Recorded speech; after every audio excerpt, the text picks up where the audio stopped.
ओम शांति। आज अचानक बहन जी ने कहा कि आप इन्हें अनुभव सुनाओ। गुलजार दादी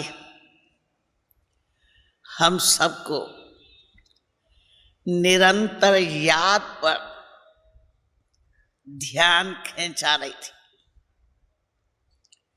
हमें याद आया प्यारे बाप दादा ने हम सब बच्चों को कितने प्रकार से निरंतर याद में रहने के प्रोग्राम देके बट्ठी में बाबा ने हम बच्चों को परपक किया। कराची में जब पाकिस्तान हुआ था तो प्यारे बाबा ने हम 12 बच्चों को सब कार्य से निवृत्त करके कहा, तुम 12 बच्चों को यज्ञ का रक्षक बन के इस यज्ञ की रक्षा करनी, जिसमें हम सभी मुख्य बड़ी बहनों को बाबा ने सब कार्य से फ्री करके अखंड योग में बिठाया, जिसमें क्या जिम्मेवारी थी। जिसके घंटे के अंदर अगर यज्ञ में कोई विघ्न आ गया तो गोया उस ग्रुप ने ऑनेस्टी से ड्यूटी नहीं। कहने का भाव है कि बाबा ने अपने यज्ञ की रक्षा का किला योग का अपनाया। हमें याद है वो जब हम लोग 4 बहनें योग में अखंड योग में घंटे घंटे में ट्रांसफर होते थे, रात को 2-2 घंटे के बाद और दिन में 1-1 घंटे के बाद, और वो जिम्मेवारी का ताज लेके बैठते थे कि हम यज्ञ के रक्षक बन के बैठे। तो हमें आता है और किस रीति से ग्रुप को चेंज करते थे कि यज्ञ की अखंड ज्योत जगी रही। जब 1 घंटा पूरा होता था तो दूसरा ग्रुप 4 का पहले ही 5 मिनट पहले पहुंचता था, और 5 मिनट उस घंटे के बाद मिलके दोनों ग्रुप हम योग करते थे कि गोया योग की अग्नि फुल पावर से जली। तो जब 1 घंटा हम लोग योग करके जाते थे उस योग में, तो लगता था बहुत हार्ड वर्क हम करके आए। सीधा फुल पावर से फुल अटेंशन रखते थे कि 1 सेकंड भी हमारा बुद्धि की तार डिस्कनेक्ट न। हम सब योगी हैं, मगर हमें अभी निरंतर योगी बनना। निरंतर योगी का आधार है अपने ऊपर फुल अटेंशन। जब उसी बाबा के दिए हुए प्रोग्राम में फुल अटेंशन रख के जब योग करते थे तो उस योग का किला बड़ा पावरफुल रहता था। तो निरंतर योगी बनने के लिए बाबा ने हम बच्चों को बट्ठी के अंदर भिन्न भिन्न प्रकार से हम बच्चों को प्रैक्टिस कराए। कराची में अखंड योग 2 साल प्यारे बाबा ने चलाए, और एट अ टाइम में 4 बच्चे एक्यूरेट रहे। एक बड़ी दादी गद्दी पर और 3 हम उनके साथ रहते थे, और सब अपने को यज्ञ के रक्षक समझ के बैठते थे। तो ऐसा देखा हमारे महायज्ञ के अंदर कभी भी कोई विघ्न नहीं। फिर जब कराची से यहां अबू में आए तो उस अबू में आलमैती बाबा ने भक्तों को साक्षात्कार कराने का संदेश भेजा। तो एक बार प्यारे बाबा ने हम 21 बच्चों को ऊपर से नाम आया और योग का प्रोग्राम दिया कि सुबह में 3:30 से 4:30 बजे के अंदर हमें भक्तों को साक्षात्कार करा, मगर सारे ग्रुप का करा, और सामने एक संदेशी को बाबा बिठा दिया।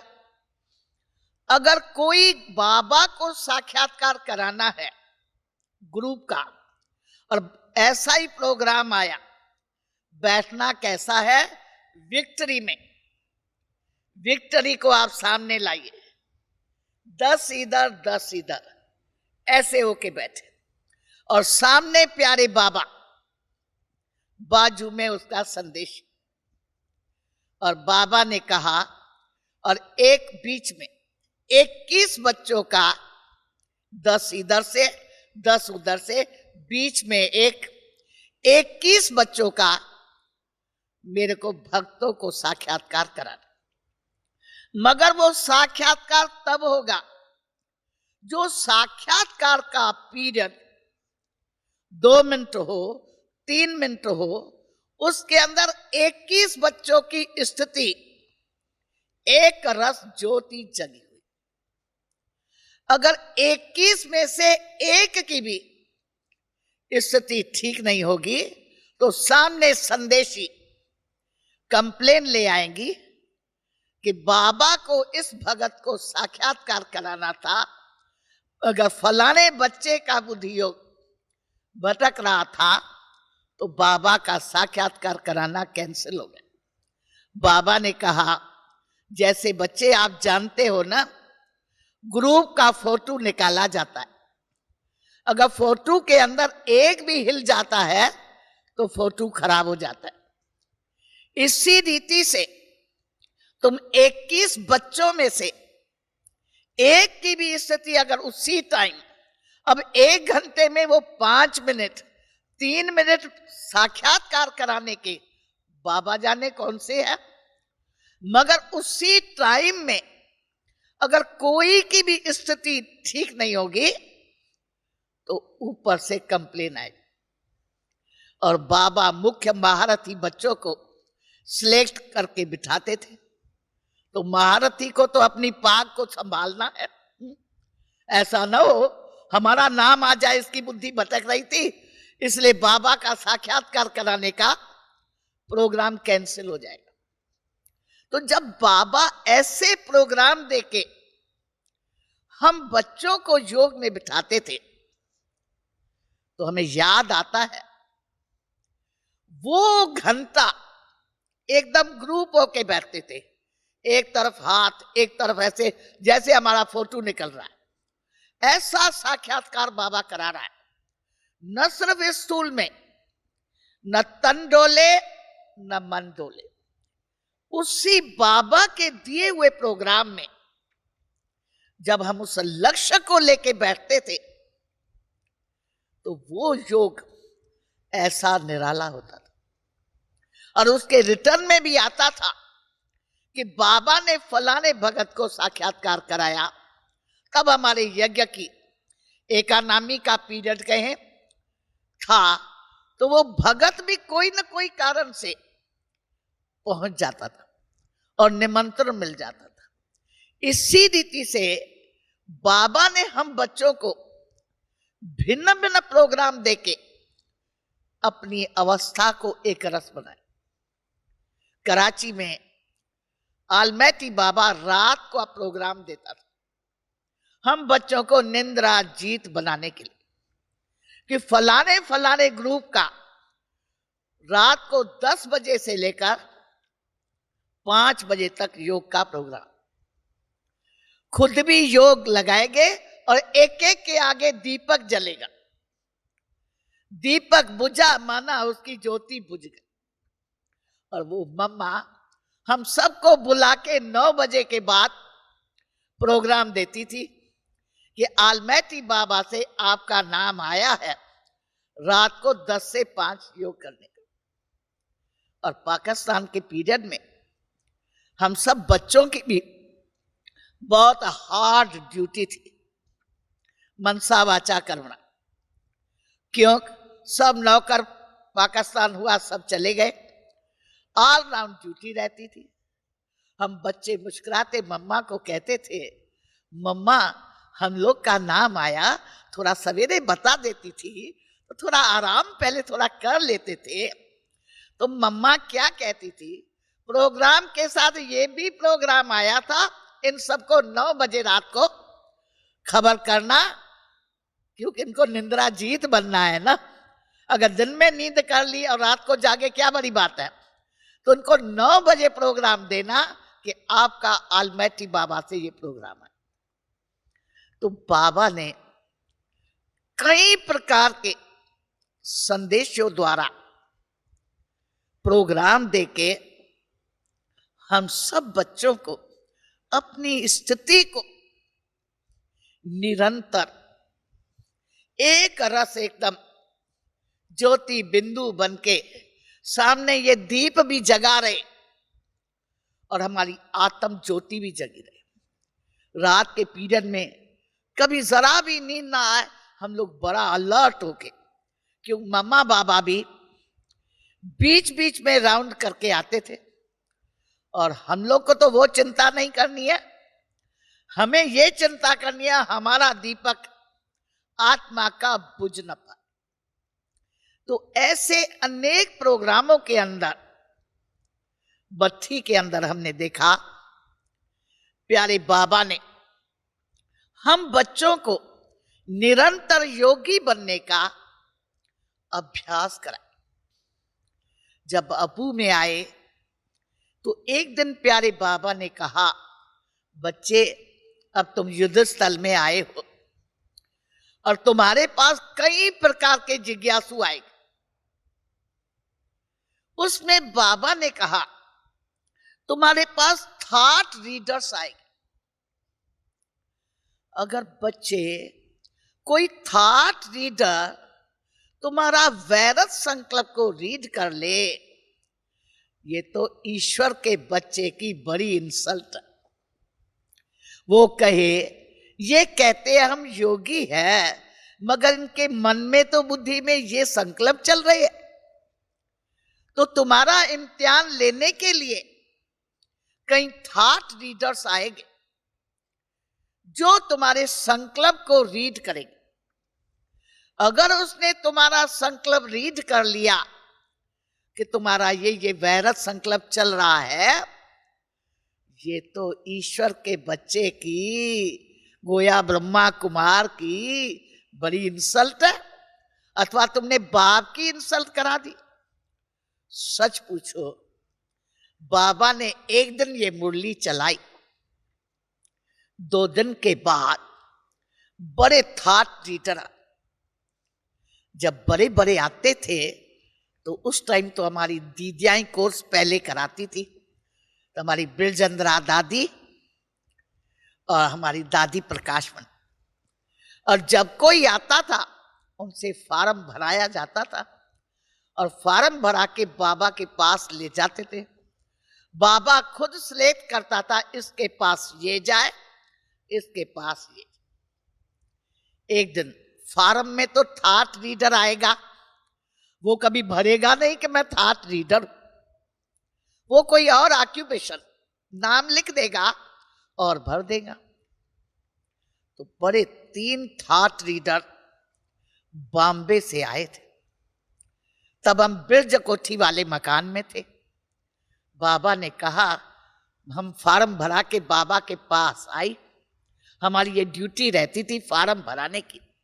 बाबा कहता था कोई छोटी चीटी हाथी संगारे, तो छोटा बच्चा जाए, फॉर्म भी भराए और उसके साथ ज्ञान की थोड़ी टिकलू टिकलू करके थोड़ा परिचय दे गया। तो बाबा के पास आए। बाबा ने कहा, बच्ची बिरजंदरा दादी को कहो इसके पास तुम कोर्स कराने लिए। उसके बाद हम भोजन करके बाबा के साथ रोज बच्चे घूमने के लिए जाते थे। जब अबू में आए थे तो बाबा को सभी ने कहा, अबू का पानी हिल स्टेशन का बहुत भारी है, इसलिए इनको वॉकिंग करना बहुत जरूरी। तो बाबा क्लास के बाद रोज हम बच्चों को घूमने ले जाते थे। वहां भी पहाड़ी पर बाबा महावाक्य उच्चारते थे। बाबा तो सागर है। और शाम को भी बाबा घूमने में ले जाते थे, मगर शाम को बाबा साइलेंस में ले जाते थे। और बाबा बताते थे, देखो बच्चे, आप देखते हो पादरी लोग जाते हैं, कभी आपस में बात नहीं करते। हाथ में उनको क्रिश्चियन की छोटी माला होती है, वो करके अपने धुन में जाते हैं, कहीं भी इधर उधर नहीं देखते। इसी से तुम बच्चे भी घूमने जाओ तो साइलेंस में जाओ। हम सभी जैसे बिरजकोठी से जा रहे थे और बिरजंदरा दादी कोर्स करा रहे थे। बाबा जाते जाते खड़ा हो गया। बाबा पीछे देखा, जानकी दादी और हमको बुला के कहा कि बिरजंदरा बेटी कोर्स करा रही है ना, उनके बाजू में जाके तुम दोनों योग करो। तो हम दोनों आ गए घूमने, बाबा के साथ नहीं गए, वापस आए। अब जानकी दादी तो बड़ी है, हम तो छोटी थी। तो हम कहा, जानकी दादी, दादी बिरजंदरा कोर्स करा रही है, उसके बाजू में हम लोग जाके बैठेंगे, वो कहेंगी ये क्यों आ गए। तो जानकी दादी तो महाशक्ति है, उसने कहा, कुंज है, बाबा ने हम लोग को कहा है ना, हम लोग चल के योग करें। आपको क्या बाबा का अनुभव सुनाए। हम दोनों जाके बिरजंदरा दादी के बाजू में 2 कुर्सी थी, उसी पर बैठ गए। बिरजंदरा दादी आत्मा का परिचय दे रही थी। हम दोनों जो योग में बैठे, वो भी जैसे आज हम योग की कमेंट्री कहते हैं, राजयोग शिविर कहते हैं, तब तो ये कोई नाम नहीं था। वो भी आत्मा का परिचय देते देते जैसे कमेंट्री माफिक, अब शरीर से अलग होके आत्मा स्थित हो जाओ, ऐसे कहते कहते वो साइलेंस हो। और हम दोनों भी एकदम योग में बैठ गए। और वो 3 थॉट रीडर हम लोग को पूरा गहन रूप से देख रहे। और उसके बाद तीनों आके पांव में पड़े।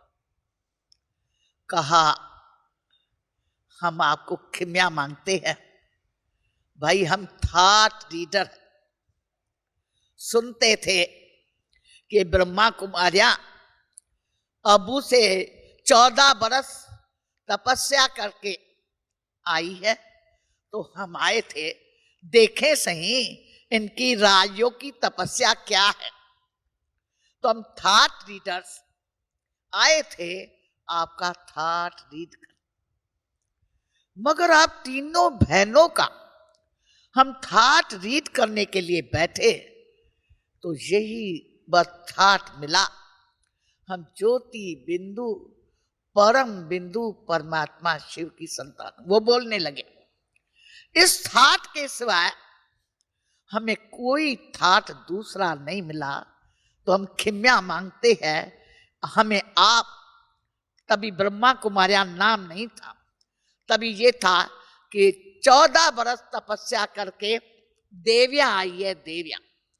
तो इन देवियों की क्या तपस्या है वो हम रीड करें, तो हम क्षमा मांगते हैं, हमने ये आप लोग की गलती करके ये किया। ऐसे करके हम लोग तो बाबा की याद में ऐसे मिलके वो चले गए। हम लोगों ने सोचा कि बाबा घूम के आया तो हम लोग तीनों इकट्ठे बाबा के पास जाएंगे, बाबा को जाके समाचार सुनाएं। तो हम आपको क्या बताएं, जो पेपर आने वाला होता था बाबा 2 दिन पहले ही सुना दिया कि बच्चे ऐसा ऐसा तुम्हारा पेपर लेने के लिए कोई आएंगे। मगर तुम ईश्वर के बच्चों का कोई थाट उनको नेगेटिव अथवा वैरथ मिले तो तुमने ईश्वर बाप की और अपनी इंसल्ट कर। तो बाबा ने इसी रीति से हम बच्चों को निरंतर याद में रहने पर समय प्रति समय अटेंशन खींचा कि सदा, और खास बाबा कहते थे बच्चे बाहर जाते हो ना तो तुम्हारी सेफ्टी इसी में है, सदा याद में रहना। याद में रहेंगे तो कभी भी तुम्हारा एक्सीडेंट नहीं हो सकता या कुछ भी नहीं हो सकता। याद ही तुम्हारी सेफ्टी। साथ साथ हमारा बाबा कितना निरंकारी है उसका हमने प्रत्यक्ष प्रमाण। दादी बिरजंद्रा चली गई, आधार पीछे हम डेली माउंट आबू में ब्रज कोठी में कोर्स कराते थे। तो आपको मालूम हो जब अब्बू में कोर्स कराते थे तो बहुत जोर से इस बात को समझाते थे, हमें पढ़ाने वाला कोई मनुष्य नहीं, डायरेक्ट शिव बाबा पढ़ाता है, साधारण प्रजापिता ब्रह्मा की तरफ से। पक्का रोज ये अंडरलाइन कराते थे, हमें पढ़ाने वाला कोई मनुष्य नहीं है, डायरेक्ट ऑलमाइटी गॉड है। और जो भी जिज्ञासु आता था वो फॉर्म में यही लिखता, हम आपके गुरु जी से मिलने चाहते हैं, हम दादा से मिलने चाहते हैं। और बाबा कहता था जब उसको परिचय नहीं है तो वो क्या मिलेगा। इसलिए बाबा मिलेगा 7 दिन के बाद, वो पक्का समझ ले कि हमें पढ़ाने वाला कोई मनुष्य नहीं है, डायरेक्ट ऑलमाइटी। तो उनको खूब कोर्स में ये पक्का कराते थे।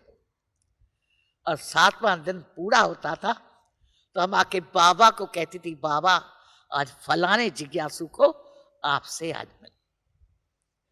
तो कभी बाबा तो हमारा लहरी राजा है, कभी बाबा ऑफिशियल कहते थे। अच्छा, बच्ची मिलने के लिए बाबा कमरे पर गद्दी पर बैठते थे और उनको मिलाने ले आते थे। और कभी बाबा निरंकारी, ऐसा तब रेशन का जमाना था, फुल रेशन मास में 1 बार आता था। तो बाबा बैठ के बच्चों के साथ गेहूं सफा करता था। और तब मेरी ड्यूटी भी रेशन के ऊपर थी। तो बाबा कह देता था बोर्ड पर लिख दो कि आज नींद हराम है। गोया हर एक को ड्यूटी करने के बाद अनाज सफा पर पहुंचना। और सबसे पहले तो मम्मा बाबा बैठ के, और साथ साथ मेरी कोर्स की भी ड्यूटी रहती थी। तो मैं बाबा मम्मा को रेशन पर बिठा के, कोर्स वाला आया, मैं कोर्स कराने गई और फिर आके बाबा को कहा, बाबा आज तो इस जिज्ञासु को बाबा आज आपसे मिलना है, बाबा आप ऊपर चलो। तो बाबा ने कहा ना बच्ची तुमको मिलाना है तो यहां आके मिलाओ। मैं कहा बाबा 7 दिन मैं उसको पढ़ाया कि स्वयं परम पिता परमात्मा परम धाम छोड़ के इस ब्रह्मा के तन में आया है, वो यहां मिलेगा तो क्या कहेगा। कहेगा हाँ बातें तो हमको इतनी ऊंची सुनाई कि स्वयं परम पिता परमात्मा परम धाम छोड़ के हमें पढ़ाने के लिए आया है, और ये ब्रह्मा कुमारियां ये कौन अपने बाप से क्या काम ले रही है, गेहूं सफा कर रहा। तो बाबा मम्मा के बाजू में बैठ के मुस्कुराते कहा, मम्मा देखो मेरे कुंज बेटी को दे अवमान आ रहा है कि मेरा इतना ऊंचा बाबा उसको यहां कैसे मिलाएंगे। बाबा चलो आप ऊपर, ऑफिशियल बाबा शाल पहनो तब बाबा मैं ले आएंगी। मैं मुस्कुराती, मैं घड़ी घड़ी कहूँ बाबा चलो ना ऊपर, बाबा चलो। बाबा तो जैसे बाल हट होता है ना, श्री कृष्ण के भी संस्कार है बाबा के। तो कहा बच्ची आज मिलाना है तो यहीं मिलाओ। मैं कहा बाबा वो तो दिन गिनती कर रहा है, आज उसको बहुत खुशी है, आज बाबा मिलेगा। बाबा ने कहा आज ही मिलाना है तो यहां ही ले। और बाबा बार बार मम्मा को गए, मम्मा देखो कुंज बेटी को दे अपमान आ रहा है, मेरा इतना ऊंचा बाबा गेहूं सफा कर रहा है, ये कैसे जिज्ञासु को दिखाएगी। मगर बच्ची अगर मिलाना है आज तो यहां ही ले। मैं देखा बाबा की लहर ये है, और उसको भी अटूट है, आज मिलना है। मैं आपको क्या बताऊं, वो जिज्ञासु आया तो भी बाबा गेहूं सफा कर रहे, तो मैं बाबा का, बाबा भैया जी आए। बाबा ने उठ के ऐसे दृष्टि थी, उसको तुरंत विष्णु का साक्षात्कार हुआ। आपको क्या बताएं, भाइयों को साक्षात्कार होता है, सदा उनके गिरने का डर रहता है। तो विश्वरतन दादा को बुला के मैं कहा, दादा कुर्सी ले आओ और पीछे पकड़ना। उसने फौरन कह दिया, आप तो विष्णु के अवतार हो, आप तो वो महिमा करके विष्णु की महिमा करने में लगा, आप तो भगवान साक्षात विष्णु का अवतार हो, ये कर। मैं भी साखियों के देख रही थी। जब ऐसे करके जिज्ञासु बाबा से मिलके गया और बाबा, हम उनको लेके गई और फिर उसका सारा अनुभव सुन के आके बाबा को सुनाया। बाबा ने कहा, कुंज बेटी क्या देखा? मैं कहा, बाबा गाया गया ईश्वर की गति ईश्वर जाने और न जाने को। तो बाबा आपकी लीला तो अपरम अपार। ऐसे तो बाबा ने हम बच्चों के आगे निरहंकारीपन का पाठ भी प्रैक्टिकल में बजाया। बाबा बार बार मम्मा को कहता रहे, मम्मा कुंज बेटी को दे अपमान आ रहा है, मेरा इतना ऊंचा बाबा यहां कैसे मिलाऊंगा, मगर मैं आज यहां ही मिलूंगा। तो देखो वो आने से ही उसको विष्णु का साक्षात्कार हुआ। तो बाबा ने हम बच्चों को हर कर्म प्रैक्टिकल में करके दिखाया और सिखाया।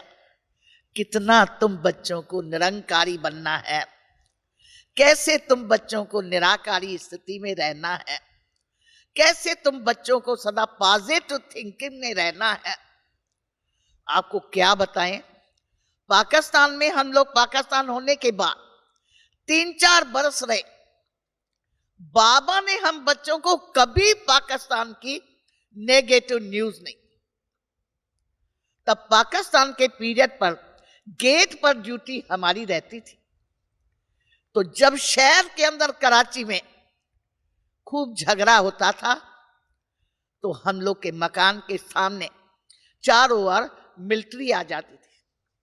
हम बच्चे तो 9 बरस से यज्ञ में आ गए, मिलिट्री क्या होती है पुलिस ये। तो हम ये मम्मा को जाके कहते, मम्मा हमारे चारों ओर मकान के बड़े बड़े पुलिस वाले आ गए हैं, मिलिट्री वाले। तो मम्मा कहती, तुम डरो नहीं, ये हमारे संभाल के लिए आए। पूरा करेगा।